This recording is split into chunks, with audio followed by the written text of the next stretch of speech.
Novello podcast. I have with us the original OG, the OG gangster of this real estate game, Mr. Jeffrey Quintin.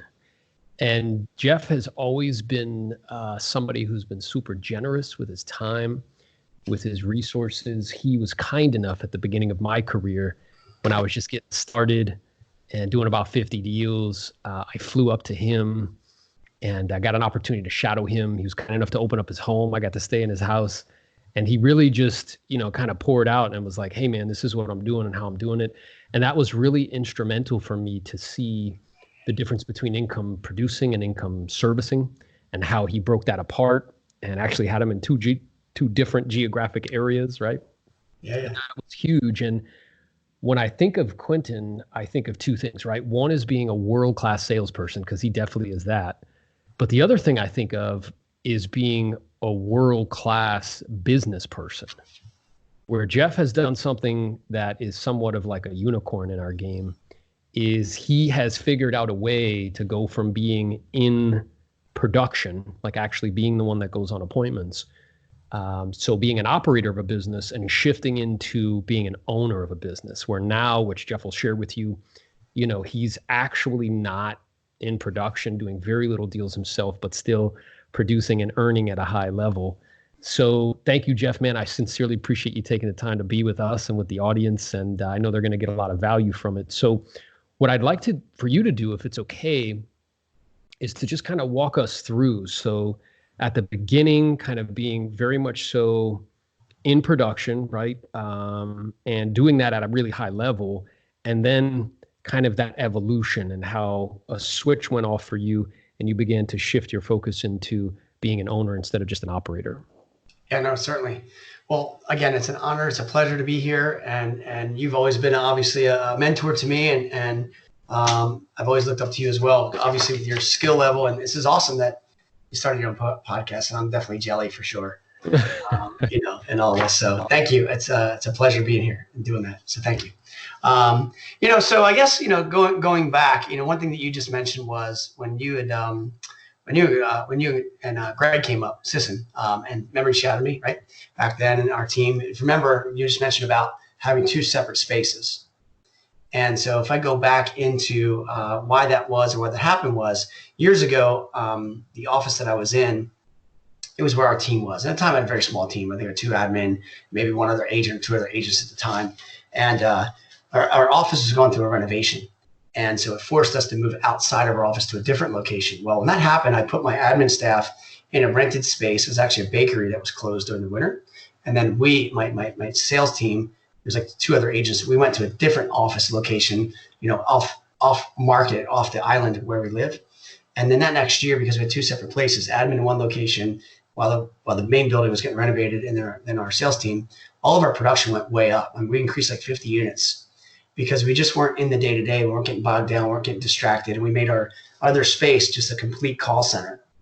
So, that was kind of cool. Is I realized in the beginning that, we needed to be hyper-focused and eliminate as much distractions as possible to be the best salesperson, to really, focus. And so that's how that all started. If you remember, then when you guys, I think, came to my office at the time, I think I just had my own separate prospecting room where I forget what it was. Did I have my downtown location then?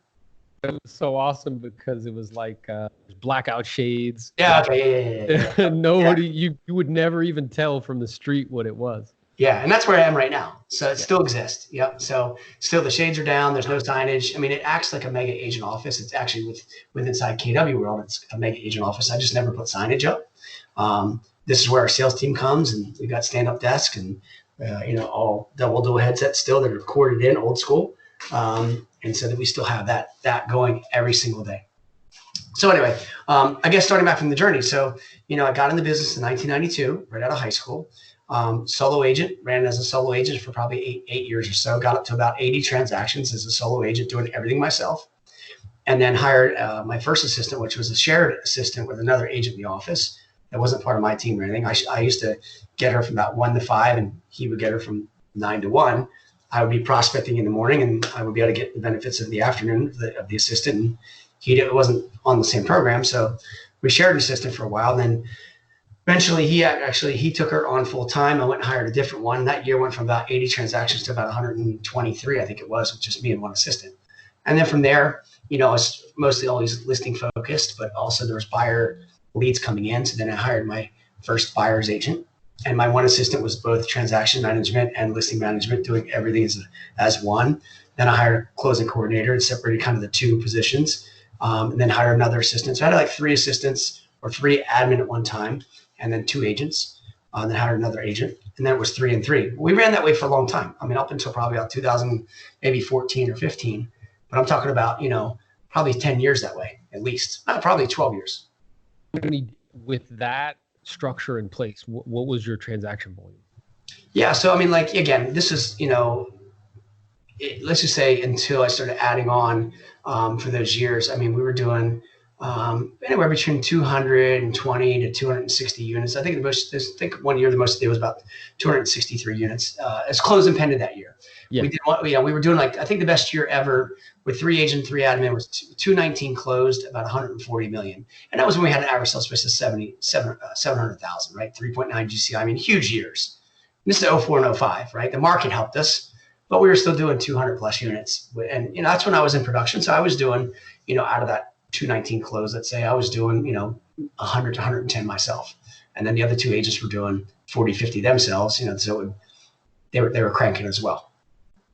Interesting, because I really do believe that success leaves clues. And what I hear you saying is that at first you really focused in on, the income kind of producing activities. You really worked on your craft in terms of skills, got up to like 8 deals. And then you implemented the first system, which was a kind of part-time assistant. And then once you got your next assistant, your production exploded, right? You really went from like 80 to like 120. Yes. And then as you leverage, you went from 120 to the 200s. Correct. And I think that's it's very interesting, because what I'm aware of is I was reading this book Traction, which I'm sure you've probably read, and they talk about letting go, right? So like I'm aware at each juncture you had to let go of something. Oh yeah. Right. Yeah. So and then I'm aware there's even a bigger kind of letting go when you get out of production. So if you can talk to me about like what you had to let go of to go from like 80 to 120 and then 120 to 200.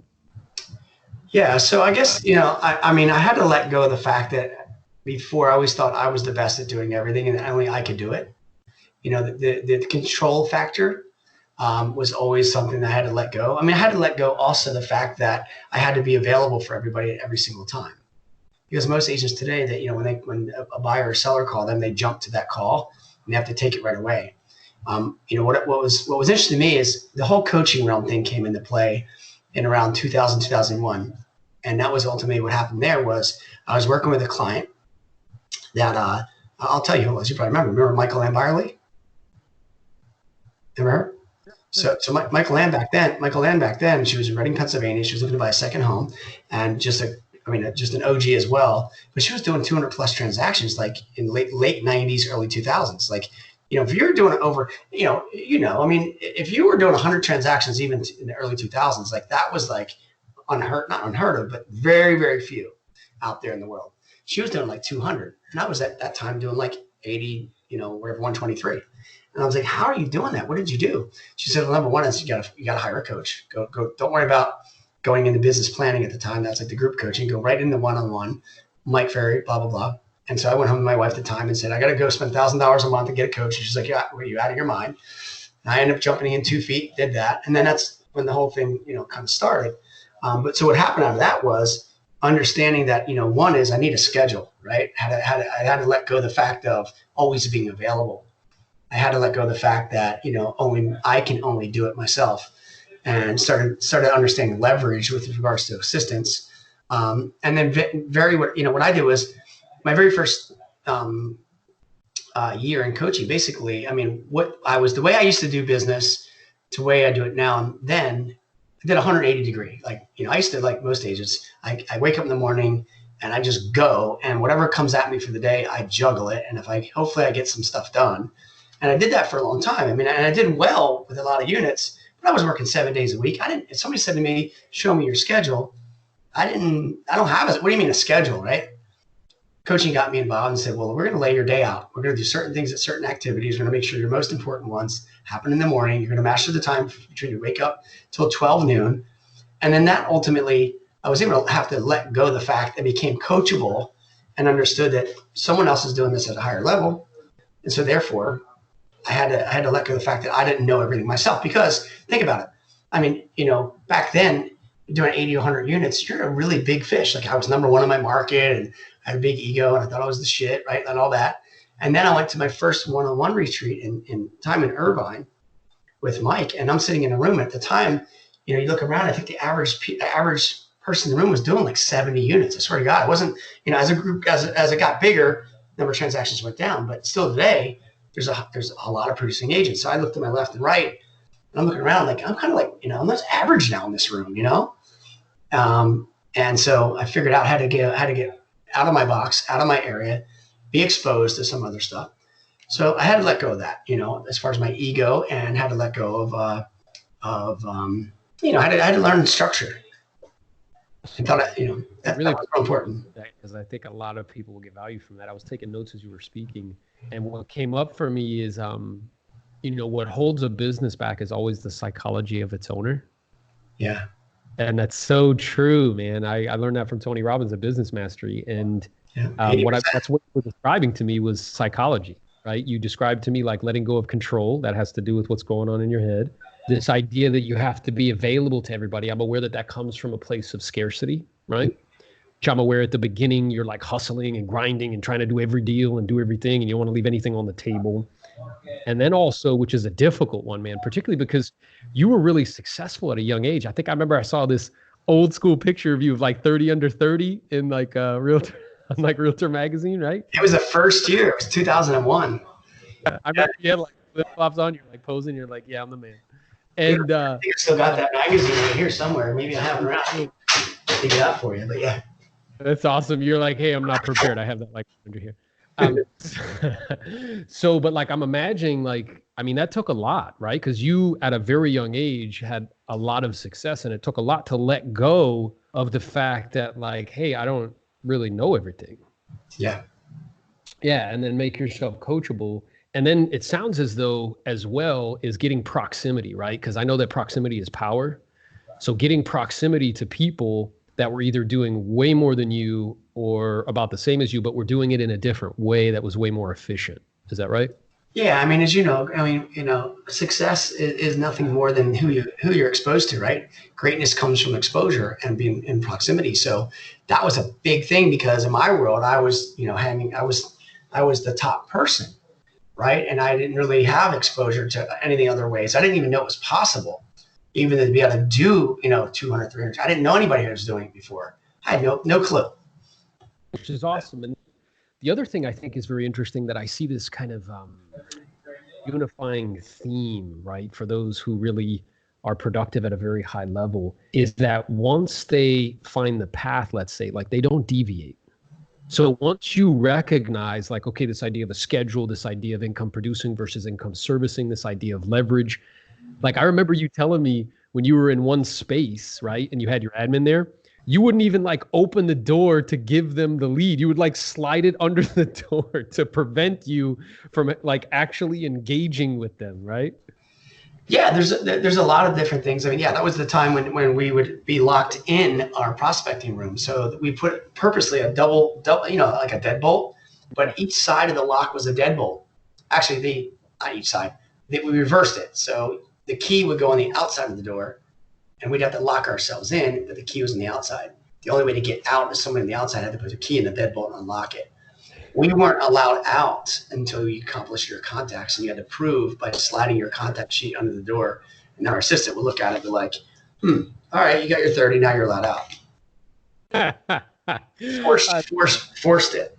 That's so awesome. Yeah. Now, and then what I think is so interesting too is okay, so, and like you said, you hung out there for a while. So in other words, you got this mental map, you got these principles, right? With regards to what the highest leverage activity is on the listing side, and this idea of PLAN, prospect, lead, follow-up, go on appointments, negotiate, and that's like 80 to 90% of the time. And the admin stuff was shrunk, right? You put systems in place, you got a team in place. And that worked for a long time, and it was very, very profitable. For sure. So I'm curious, because you made another evolution, which I'm aware that that evolution, in my opinion, is, I don't know, in my experience, I mean, it's equally, if not more difficult, because there's more stuff that you have to let go of. And you made this transition from being an operator doing 110, 120 deals on your own, right? Listing probably 10, 12, 15 properties a month. Yep. And then you got, I'm imagining what happened is perhaps you got exposure to some people who were doing it perhaps in a different way, and then put yourself in that same position where you put yourself in that room where you're like, hey, I'm not the big fish here. And there's these guys or gals that are doing this in a different way, and they're actually not in production. They've become owners of a business instead of just operators. So talk to me about like how that happened. And in around 2014, like you said, like what took place, what light bulb went off for you that you began to make that change in evolution? Yeah, I mean, I guess a couple of things. One is, frankly, I got to a point where I didn't really, well, first of all, I kind of got to a point where, I don't want to go on any more listing appointments myself. Like, I don't really want to ever go on another goddamn appointment where a seller says to me, you're getting a 30-day listing, I'm giving you 5%. Like, anymore when that happens, I'm like, are you serious? Like, I mean, I don't even want to deal with that shit. You know what I mean? Like, it gets to that point, like, I want something bigger and better. Like, I've done that for so long, so much time. So a few things. One is, in my mind, I said, it's time for me to build leverage. It's time for me to pour into my agents because of the intellectual capital that I have over the years and the skills that I have. I'm starving them from being able to grow because I'm too busy being in it and not working on it with them. So I made a conscious effort to really step out of it and then pour into them. So step out and go into them more or less. That was one part of it. One is not burnt out, but one is something bigger and better out of it. I mean, I still go on listing appointments now, not as much anywhere near as I used to, but I still enjoy the game. And I'm always still here working on it. Another factor that really exposed me, and you mentioned earlier, is Tony Robbins' business mastery course. We talk about, just like you said, going from operator to owner and that whole transition and what does that look like. And so, sometime in 14, 15, I really started saying, okay, well, how does this look? And what do I need to do to get myself out of the production and being hanging around Gary and Gary's mastermind group and being in his select pirate group and so forth, I was able to notice that, to really get to the next level and own a business, basically when the coach is the player, the business isn't as pure. And so it was one of those things that I had to realize that, for me to really get the team to operate at the highest level, then I really need to coach them and train them and mentor them at a higher level. And so that's where most of my time is now spent in that. And then, so how was I going to do that, right? I mean, I'm already doing 100 units myself of the team. A major portion of the production is still coming from me. Like most teams, you got a small little team. The rainmaker. If you get rid of the whole entire team, at the end of the day, between the rainmaker and the one assistant is all he needs. Net profit wise is really the same number as if you have a team of 6 people. Right? After you pay out everyone and then pay out your marketing and all that stuff. So I had to look at that and say, okay, well, how do I get myself to a place where, I don't go backwards and I can replace my production? So very first thing was I hired an agent that started out as an ISA, and he became an agent for me, and he was already previously and had some sales experience. Dave's now just turned 30, and he came with me like when he was 25. And he started out as an ISA, and he worked side by side next to me for probably a straight good year. And so started out with what was he making? I think originally he started out at like $10 an hour, and I was paying him appointments set, contracts written, and then contracts closed on a bonus structure. And then went from there to, that's kind of how it ran for a while. And then once he got better and better and better, after about an ISA, like working for me, setting appointments for me and me going out on them, then I got him to start going on appointments with me. The goal for him and his career path was to become my listing partner. Once I recognized he has the skills, I could train him. So for a whole year, he was like an ISA for me, maybe like 9 months. And then the next following year, then I said, okay, you're going to now groom into being my partner, my listing partner, take over my production. Any referrals I get, anything that comes in, it's going to you, you're going to take care of them. So then we got him in, and then we put him on the time, I think it was $3,000 a month salary and 10% commission. Okay. We ran with that a while. Now he's really starting to make some good money. He had a little bit of a base, because he's making $36,000 a year and he's getting commissions. And then, when we went into that role, it started to become like 75-25. 75% of the business and stuff I was still doing, he was taking over 25. And then later on it went to 50-50. And then went on after that, and now it went to 75-25. And then that took about 2 years. And then now it's, basically, he's taken over almost all of it.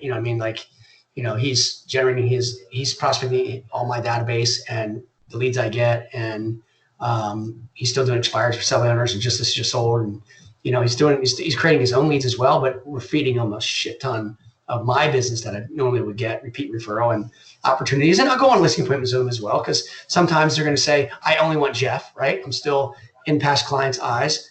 And I do the soft, Dave's my listing partner. So that does happen from time to time. But also, like the other day, like one of my past clients sends me an email and says, hey, give me a call. I'm ready to list my property. And I just simply, and I was out of the office, said, listen, I'm out of the office at the moment, but my listing partner, Dave's going to reach out to you right away. We'll begin the market analysis for you. Look out for a call from Dave. Dave calls him up. Hey, it's me, blah, blah, blah. Jeff told me to call you. Got on the thing back and forth, blah, blah, blah. Dave did the market analysis. I called the client because, hey, it's me, blah, blah, what's going on? Let me know what you guys think. Bing, bang, boom. We sent over what we think the property value is. Now, this is an absentee owner. We got it listed. You know what I mean? But Dave he's communicating with them and went and did the market analysis. So I had to make a call there because they're old clients of mine. So that's kind of how it's evolved to allow myself to get out of that side. Now, he's gotten himself right now of, let's say, the 100 units I was doing, he's roughly in the 70s right now, 70, 75, and so his goal is to take 10 listings a month. And so now and he's kind of hovered there. So for him to actually get the next 25, we're now hiring an ISA for him. And we're going to do the same thing that ISA either gets groomed to replace his production, and he's able to now want to go build an ISA division that he can go and train, because we want to start building that out next. But he's going to own that. He's going to run that part. So that's kind of what's evolved to get me out of that side. And so what I'm aware of is that main event, the highest list, right? Right. What you realized is that you had a lot of, you called it intellectual capital. I was writing that down, right? So you have a lot of information in your head, and what was happening is prior to, you were hoarding it, right? So meaning like you were hoarding it just for me, just in my head. Yeah. Then you realize, like, wait a minute, like if I think about this, like if our body's the hardware, then like what's going on in our brain, the software. And it was basically like, I need to download the software that I have around listing property to this human. And unfortunately, it doesn't work the way like computers work, where I could just plug it in and like, boop, happens in like, 5 minutes. Instead, what happens is that process took an extended period of time, right? First, he had to prospect, have all those conversations, role play. He role plays with you. Then you actually physically have to take him on presentations with you so he can watch you and listen and mimic and, and in that process, essentially, you downloaded, again, your software around listing property to him. And over the course of 2 years, then he basically has the capacity. He may not be like the OG Jeff Quintin, but he's really good, right? He's excellent for sure. Yeah. Now he's got to give him a little leverage to get him to, the next part, to get him an additional 25. He thinks he can add another 50 transactions. He thinks he maybe get to 200 with the right ISA.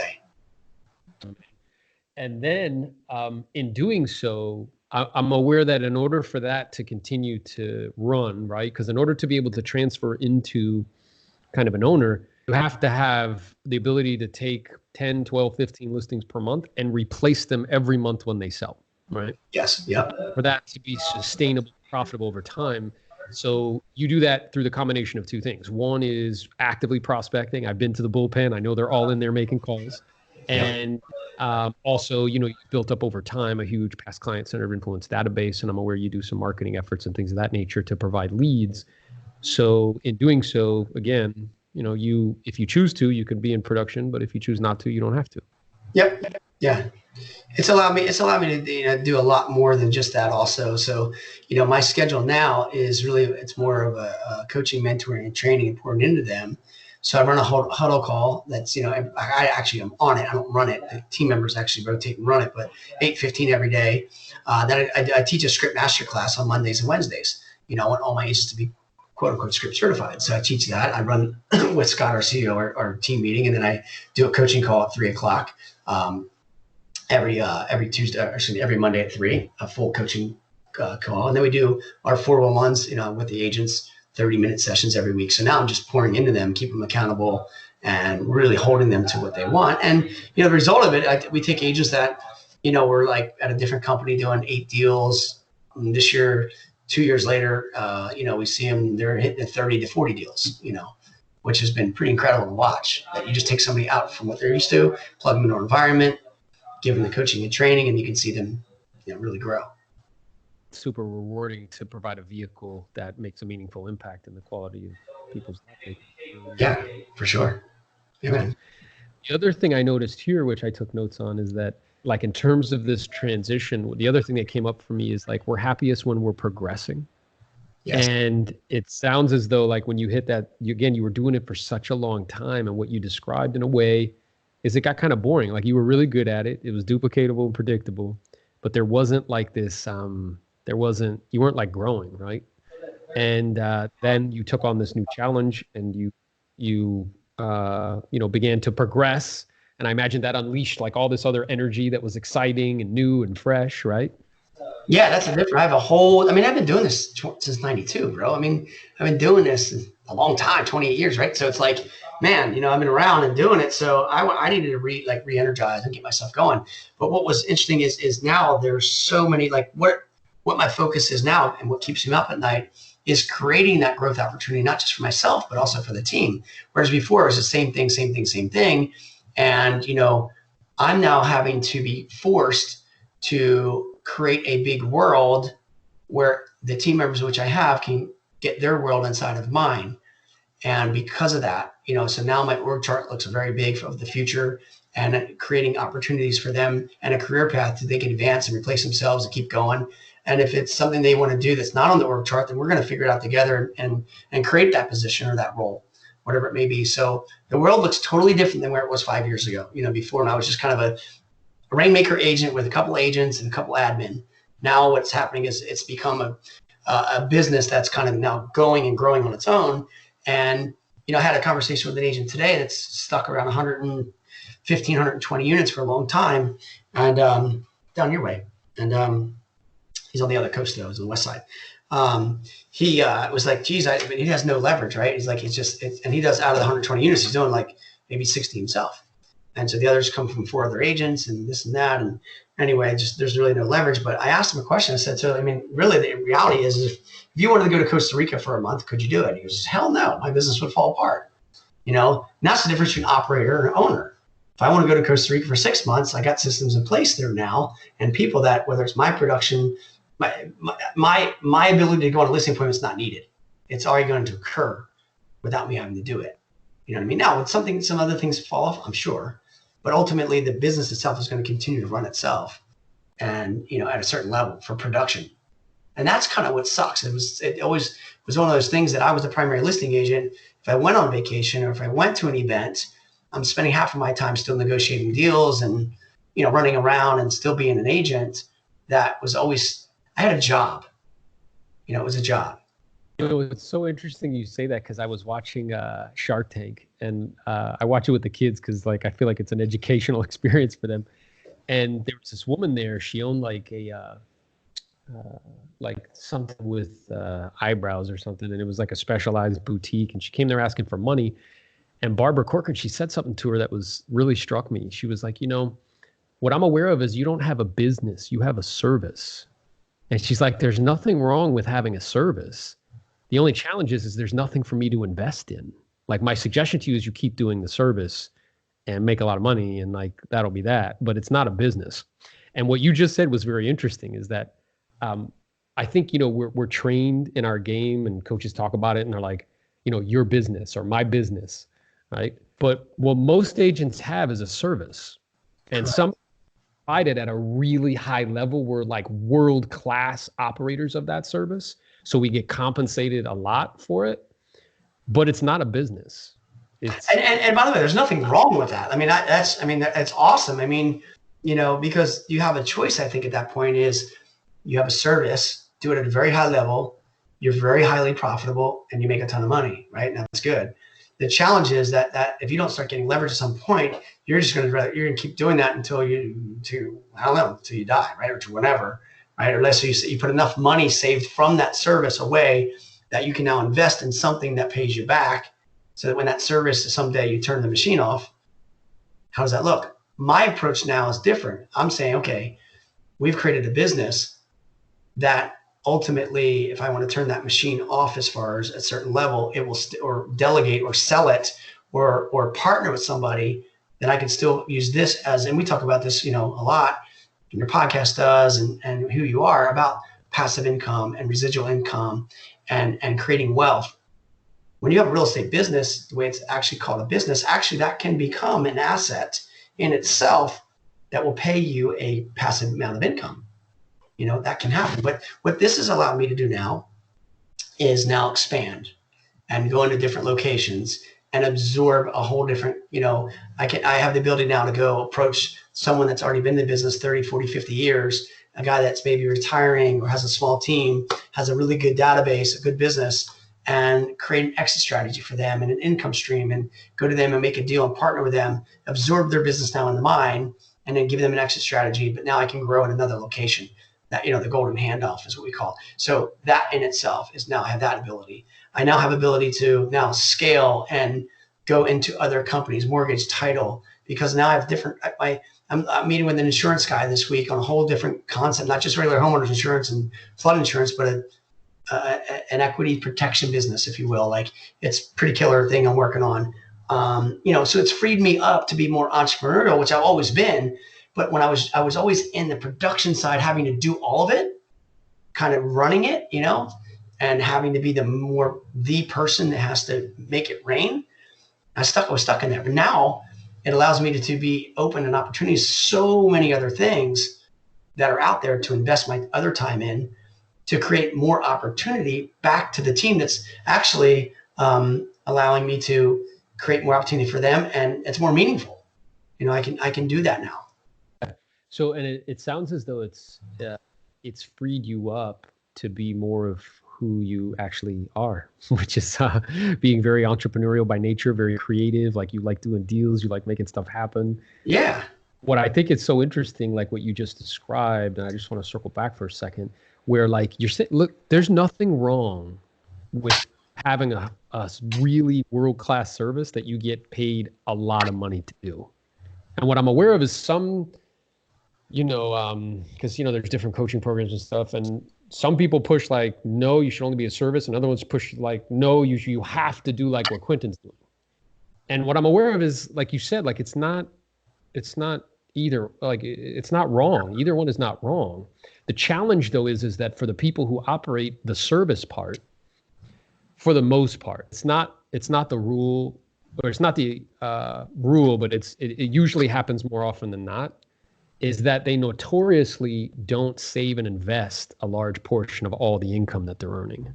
Right. So what happens is it becomes this kind of it becomes a hamster wheel, right? Where they have to forever continue to perform the service. And that's where having a high level service that you get paid a lot of money for, that's kind of silly, right? Because you're actually not building wealth. And we know, because we've sat on lots of panels, like if people really got underneath the hood, you'd be like, man, like what's going on here? Like you make a lot of money, but at the end you're maybe saving like, I don't know, 40, 50 grand a year out of $1 million. Like what's that?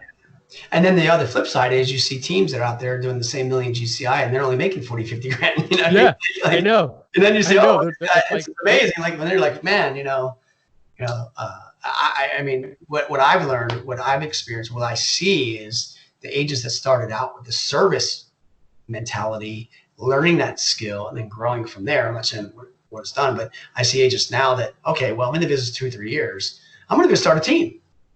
Yeah, I'm going to go hire. And they got 10 agents on them, and all of a sudden they bring this, and we sit down with them. Oh yeah, I did $1 million in GCI. Great. Well, So what are your splits you're paying? Oh, I got 70% splits. All right. So you're already 300,000. How much is your operating cost? Oh, well, that's 200 grand. Okay. That's 100.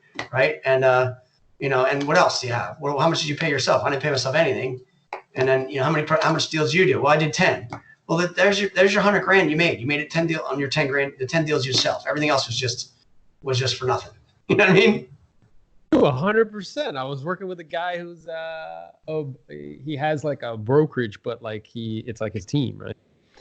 And I asked him a simple question. I was like, let me ask you, man, because I mean, it takes a lot of time and energy and effort. Like you pouring yourself into all these people. Like you said, there's very few things that are truly passive, right? And I was like, are you making any money? And he got real quiet. And it was like, well, no, not really. Like it kind of breaks even. It's like, well, why are you doing it then? Like that doesn't make sense. Just because somebody tells you should be doing it, just because right? So I think what just percolated, I think you're absolutely correct, which is that the tendency, more often than not, is that the people who start off with the service and do that at like capacity, they do like 100, 150, then transition into this skill set are usually the ones who do it in such a way that it's very profitable, right? It makes the most sense. Yeah, I mean, look, I'm still learning along the way here. This whole thing. So it's not one of those things that you pull back the curtain. I mean, it's still behind the scenes. It's a freaking mess. You know what I mean? So I'm still learning along the way. I mean, it's when you grow. It's like one step forward, two step back, two step forward, one step back. That's just what business is. But ultimately, what I've realized is what business is, as far as how business is measured by profit, and that's where it has to start first. And so everything I do is all based upon that in the beginning. Yeah, which I love, right? And I think that's what makes you a very, very good business person and I think that's what we're talking about here, because being a world-class service has to be with being a world-class salesperson, and doing what you're doing and to do it profitably has to be a world-class business person. And I'm aware that those two skill sets, usually, not all the time, but usually, it's very difficult to find them in the same human. It's hard. And believe me, it's hard. And that's why the power of hiring the right people around you, that can do the things I'm not good at hiring. I'm not good at management. The reality, I'm not. I'm good at visionary. I'm very good at that and creating and being creative. But now, just like in the book, not Gino's book, Traction, but the other one, we talk about a visionary and integrator, and I've been able to hire some good people around me that are the integrators and, be able to say, okay, here's where we're going. Here's the org chart. We need to now go fill these positions. And what do we need to make that happen? To get us to this next level. What does that look like? So it's there's definitely things that I'm not good at when it comes to business. I'm trying, and ultimately the goal is to be able to find the people that are and plug them in for that. That's awesome. And then the other thing I wanted to touch on is that now that you have acquired that skill, essentially what you've done is you've taken, again, what you know in your head, you've turned it into an intangible asset, which is like your brand, which is like your systems, which is like processes, procedures. The thing about intangible assets is that they're very scalable quickly versus like brick and mortar, right? Like there's more cost, it's more difficult. And now that's because you're freed up, you're beginning to multiply that. So if you could tell us how, not only have you done that for your team, let's say, where you stepped out, maybe do 10, 12 deals yourself per year, and now the team does the rest, and you're still very, very profitable, still earning the money that you want to earn, over 7 figures, but also beginning to now replicate that in other geographic areas. Yeah. So, I mean, it's like any business, the core of our business, or the rock behind it, is the administrative staff, because agents may come and go, but if you take care of your administrative staff, they'll stay around forever, a lot of times, until they get burned out maybe. But ultimately that's, sometimes it happens, but that's the whole part. So what's important for us to scale right now is having those systems in place, so that whether we're carrying, 80 listings or 90 listings, we can go to carry 300. Rather than having, the ability, if we have, if I want to bring on 10 agents into our organization, can I onboard them, within the next couple of days and get it smooth, right? So having all those things set up. And what we've learned right now in that area is, if it doesn't require a physical body in a location right now, we're definitely going virtual. So we have a listing manager that handles entire listing management systems in the Philippines, and we have four other virtual assistants all in the Philippines. One that runs two of them, and one that does a lot of projects. So we have a lot of stuff in the back end of low cost, highly productive, no BS. They're not calling out, because they're sick. And sometimes if there's a project, then I can get them to work at night when we're sleeping, and when we wake up, it's done. Rest of them typically work on our time frame, even though it's it's completely 12-hour difference. They work on our East Coast time, and so it's building those systems, behind the scenes, and having some pillars in place of good people that can build those out for you and keep them accountable for that. So that's been helpful for scale, to be able to get your staff so good, and then get them to really operate in what their 20% is, and take their 80% and delegate it. So, and we started by having this conversation like success leaves clues. I think something you just said is very interesting. So you mentioned Gary, and what you were referring to is Gary Keller. And I remember being at a mega agent camp, and he was saying that over time, he sees the actual physical like office space getting smaller. For sure. Because the major cost of sales is space and people. The other thing that you just mentioned, which is definitely a trend that really, without me realizing it, we've done, is you mentioned about people being able to work virtually. And also at a reduced kind of amount, right? That's the reason why you're utilizing staff from the Philippines. So for probably 12 years, 11 years, like I physically don't have a space in the office, and all of my staff is remote. So the listing coordinator, transaction coordinator, the people who input stuff, which I think is I'd love to say like I saw that like 10 years ago and was like, yeah, this is what we're going to do. But that's not what happened.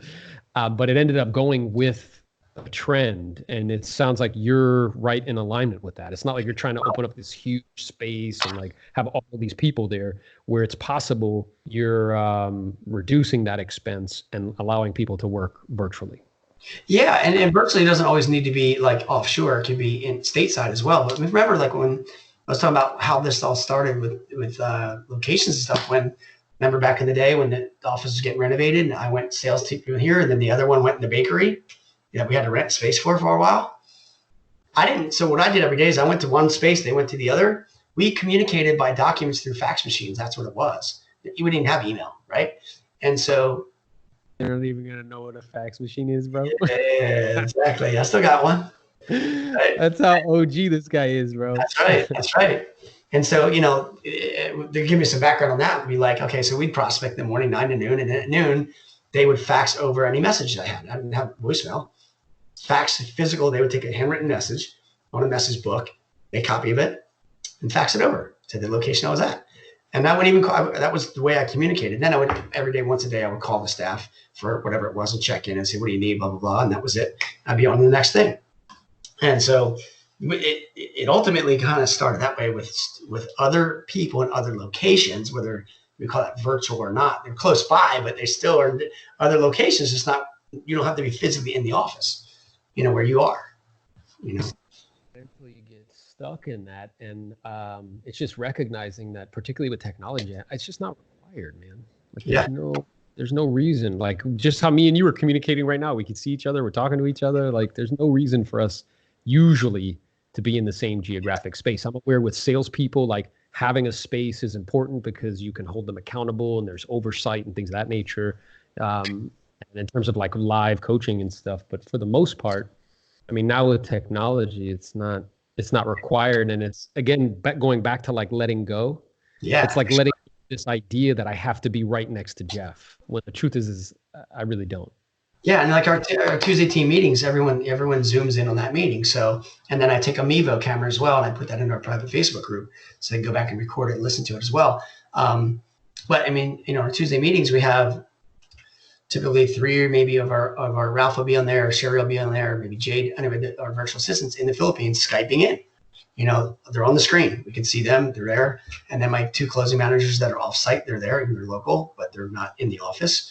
And then our expansion partners, they're there, Florida and Cherry Hill, and in North All Carolina. hands deck, just with a virtual meeting. That's all. That's it, man. Yep. And then we have the rest of our in-house crew that are at the table, in our conference room. But that's how we operate. But it's such a inspiration to see you. It's really inspiring to me to see people that are very good at something, like let go of it and go get really good at another thing. Because I most I don't have a problem with letting go of stuff. I've gotten over that a long time ago. And let me tell you something. When I let go of something, though, for me, one of the highest needs, and you know about needs, human needs, and is certainty, right? So I am on, and I remember everything that I do delegate or let go of. And if I don't start seeing the results, or I don't start seeing what it is, or an update of some shit, I lose my shit. You know what I mean? I'll get a Scott, by February 1st, today, we had to have a solution for one of our expansion locations for an MCA on how the DAs are going to go and the checks are cut anyway. And I was on this morning on Saturday. He kind of gets pissed off at me because I wrote an email at 8 o'clock. I'm like, it's February 1. Where are we with this?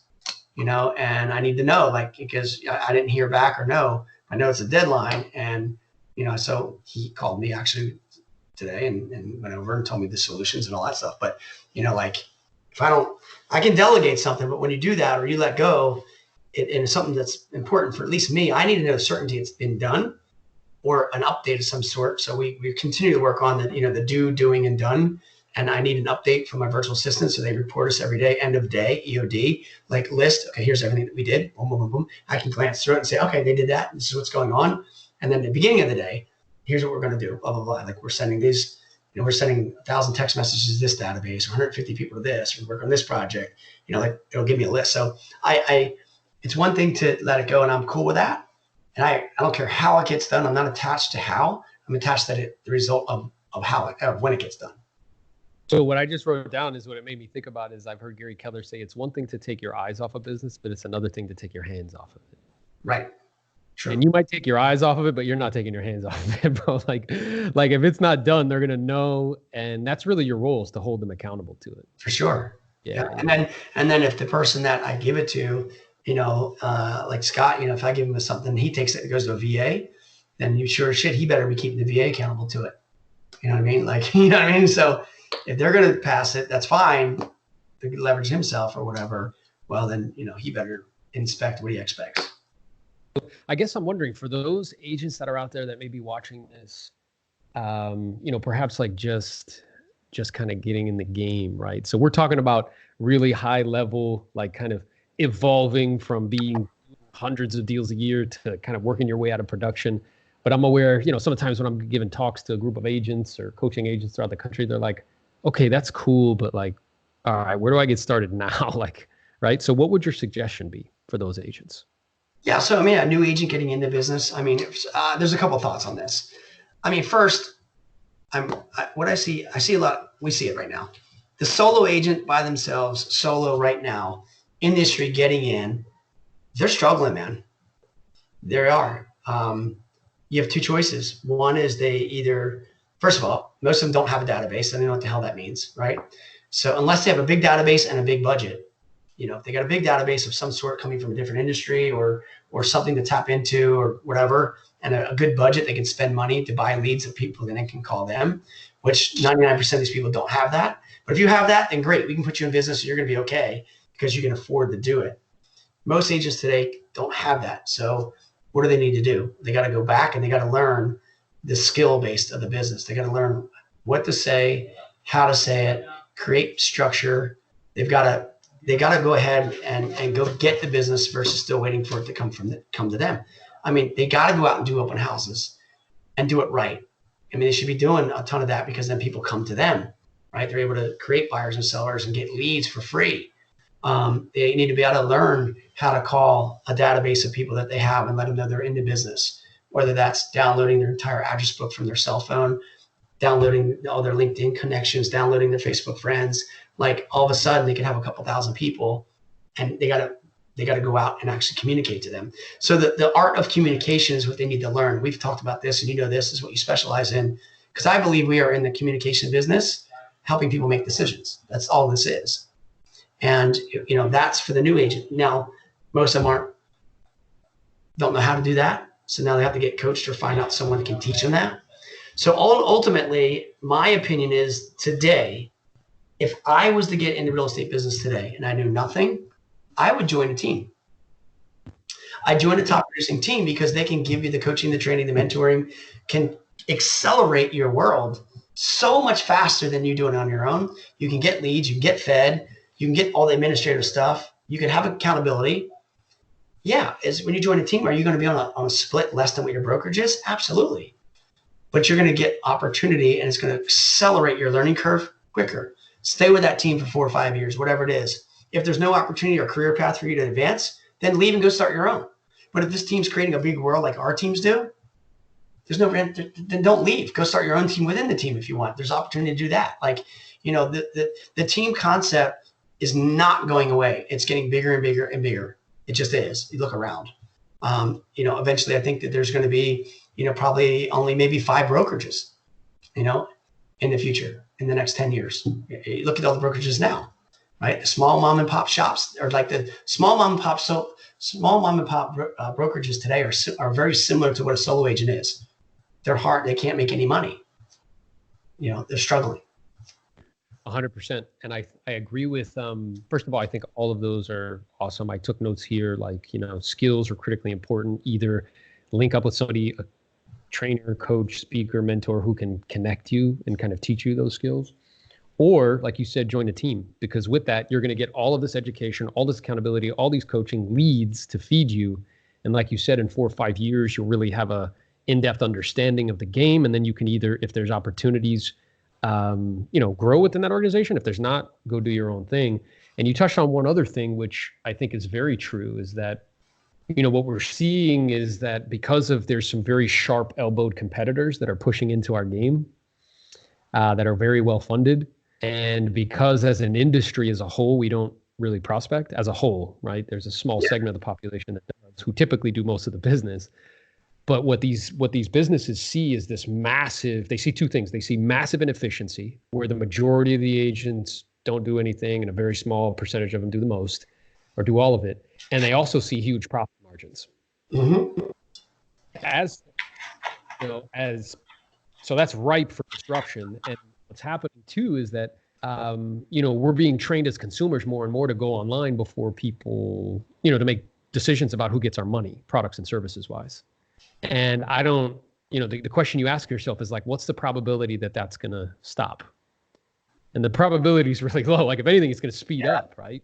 The profit margins are just, everyone wants to be in our business, and they're getting in between us and they're getting portions of our commissions. It is. I had a good fortune I was at the Inman the other night, and I had a good fortune to be I sat at the table, private room, with the CEO of HomeLight and his executive staff, which is unbelievable staff and what they're doing. They started out with 10 people in San Francisco in their office. Now they're growing. They're in Phoenix and New York, and they have 200. And I think he said 50 some employees. Long story short, just got $110 million funded to them.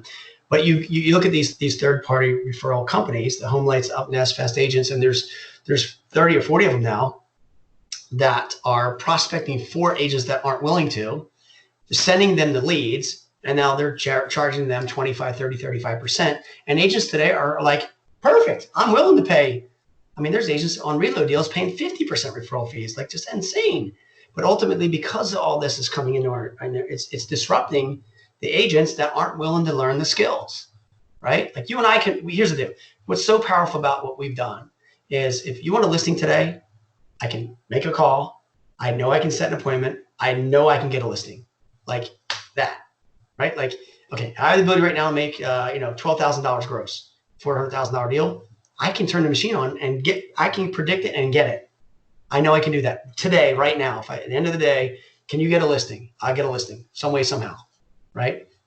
We know that, right? But agents aren't today willing to do what it takes, So anyway, long story short, I'm just saying that it's getting harder and harder. It's getting squeezed, the margins along the way. That the only 2 solutions to that is volume, right? I just got to do more deals to make the same amount of money. Because what will happen is let's say an agent's doing 100 deals, and kind of in a traditional way, as these people start to push in, they'll do the same 100 deals, but they'll make 25 to 30% less money. Yeah, especially if they're relying on these companies. Exactly. And and Homelight, by the way, in my opinion, I'd love to have him on, that CEO, but they have the best platform, the best system, they have the best technology. And what I'm noticing, even in because I'm still very much in production, unlike you, I'm still going on appointments and such. But I think I took, I don't know, 15 listings this month, and at least 5 or 6 were from these platforms. Oh yeah. Yeah. Aware of is like, I don't see that slowing down. So personally, like, oh, I'm not going to do that. I'm like, okay, how can I maximize that? Because me and you are built for those type of lead sources, in the sense that even though they're giving out multiple leads, we can convert at really high levels. Yes. And what their algorithms are trying to figure out is who's the best at converting leads. And once they figure out who's the best at converting leads, they're going to keep pumping them with leads. Yeah, they'll fill you up for sure. I think we got 2 or 3 yesterday, and I don't know if that was purposeful because I was just at the meeting, because I sent my rep a note and, hey, I met your crew and had a good time. But we got a couple there yesterday, and that's not going away. Like you said, they're in our space and they're going to continue to do that. But we have to sell more homes and I'm okay with that. But the thing is, what I think that in this topic about leverage and about maybe growing a business, it's getting back to profitability, and then we can go on and on just about agent splits, right? And all of that and how all that works. But if you got a company that's coming in right off the top, every time taking 25% of your business from a referral fee, or 30%, well, now we're starting at 70%, right? And then an agent wants 50%. Now we're at 20, but our operating costs are at 30. So now one of these leads, actually, I'm negative by 10%, right? So now why do I even do that? Because now all the profits on the top go away, like a referral fee. But these agents want all these big splits. So that's the challenge, right? It's a split conversation, which it shouldn't be. It should be a net conversation on what the agents are going to earn. But so we have a couple of things going on. We have these agents that want to be paid so much, and then we have disruptors coming in to take so much and the profits at the end. But agents, they want to be paid so much, and then they want everything else combined behind it that we provide. So the real estate world is getting smaller and smaller and smaller. So that's why they start, I guess, in the beginning, a new agent today, they're not going to have all of that, but they're not going to have any business. All the teams are going to have it all, right? But then those teams that need to survive need to watch their profit margins. And what I think will happen eventually, I think you're completely right in terms of like massive consolidation, right? And I think the other thing that's true is there'll either be a few options. One is you'll be like a world-class operator. You'll carry 20, 30, 40 listings at any given time, and you'll feed the system what it needs. So all of these platforms, the oxygen that they need to breathe are listings. So if I can provide the system with the oxygen that it needs, like the same way me and you need breath, we can't go like 3-4 minutes without it. They need that. If I can continue to provide that to the system, I'll still be handsomely rewarded for that. For sure. Right? Then there'll be people who work for a high producing team or kind of small team that has like 3 or 4 agents or whatever, because what they're doing is they're providing shade to those agents, kind of protection through listings. Or you're going to have to take a salary and work for Redfin. Correct. Yep. And that's the way, like what I'm aware of is that's playing out like right now as we speak. Yep. And this issue with regards to the net being compressed, I think it's really problematic because it leads to an issue where, 65% of Americans, even people who earn a lot of money, like they typically live paycheck to paycheck. So if as an industry, the net's coming down and people will be earning 25% less money, that's a problem. So like now it's kind of like I shared with, I was having a conversation the other day. It's like, would it be helpful to know what was going to happen 36, 48 months from now, like right now? And it's like, of course, because then I can start to be doing things and putting things in place in terms of diversifying income streams. Well, so here's the question for your audience and to think about is, what would disrupt you? What is actually what is going to take you out of business? Like, what is the absolute one disruptive thing that's going to eliminate you completely or take you out of business? And whatever that disruptive thing is, that's the business we need to be in. It's so interesting you say that because from Business Mastery, again, one of the things that stuck out at me is I heard Tony say, like, you have to manage the business that you're in and the business that you're becoming. Correct. Yes. Which is so interesting. And that has to do with like letting go, right? So, and essentially you have to cannibalize your current kind of business in the way you're doing something. But like this idea of vertical integration, where like you have residential resale, then you have another flow that's like a side flow, whatever that is. Then you own property that pushes out money. So then what happens is I'm compensating for that offset. So even though like the net might be compressed, I'm making all this money from other sources, and that's gonna equate to me earning, what I want to earn. Yeah. And that's it. It'll be very interesting in the next 5 to 10 years in this industry, because look at where it was 5, 10 years ago. It's changed a lot. It still is, but I think that, you have your solo agent that's going to be harder and harder and struggle. The teams are going to get larger and larger and larger. The teams, what I've learned is what I'm ultimately trying to experience right now is before when I know going back to what we were talking about earlier, is kind of like transitioning or that journey between rainmaker agent, smaller team doing a lot of production to stepping back and building it and working on it versus in it. Before I always felt that I always had a ceiling on my business. Now I can now look past and the roof's open, right? Now I can look and there is no ceiling anymore because of the opportunities that I have. I never could see it before. I can only see, okay, 200 deals. All right, how do I get to 250? All right, how do I get to 300? Right? I'm writing a plan going, okay, well, I got to get to 1,000 deals. And then, okay, how am I going to get to 1,000 deals? I got to sell, in my market, I don't even have 1,000 deals, but I got to go out. And if I do 30 in this market, and I do, 70 in this market, and I go over here and do 50 in this one, and I go out maybe 40 miles and do 50 there. And like, that was my plan. Now the ceiling is, okay, well, if I want to add another 1,000 deals, or if I want to expand, or if I want to get to 1,000, is there an independent company right now I can just go merge with, right? Or take over that's already doing 400 transactions and bring them into my world, right? And I can be profitable, or I can buy them, right? That's the mind's thinking this way now, right? Absorb them. And that's what we did ultimately down in North Carolina. We have an exit strategy for a guy that's owned the company for 32 years. And we absorbed and merged into Keller Williams through our expansion business as a team with 23 agents. They did about 50 million last year and 117 units. So quickly we can grow in this and scale that way. Instead of like these incremental bumps, you just like picked up, 100 deals. Yeah. And I mean, it was doing 200 and some. It was doing like 230 about 3 years ago, over 100 million. And they lost a bunch of agents to other brokerages. Keller Williams is one of them in the market. And so now it's going back in and taking the agents we have and getting more productive and production out of them and going to recruit to it now. So, that's, you got to add back into it. So but it gives me a platform to grow from. Now we're looking to partner with actually ownership of a mortgage company for that group as an in-house lender. So there's other opportunity. There's my other maybe stream of income that's going to come play, of something that's going to leverage. Then, I've got other opportunities down there now in other locations. In Hilton Head, for example, resort secondary market, that was approached to me. Hey, I heard you did this. We might be thinking about doing something similar. Come talk to me. All right, well, let's talk about what you're up to and how's your business look. Now we're analyzing that opportunity. You know what I mean?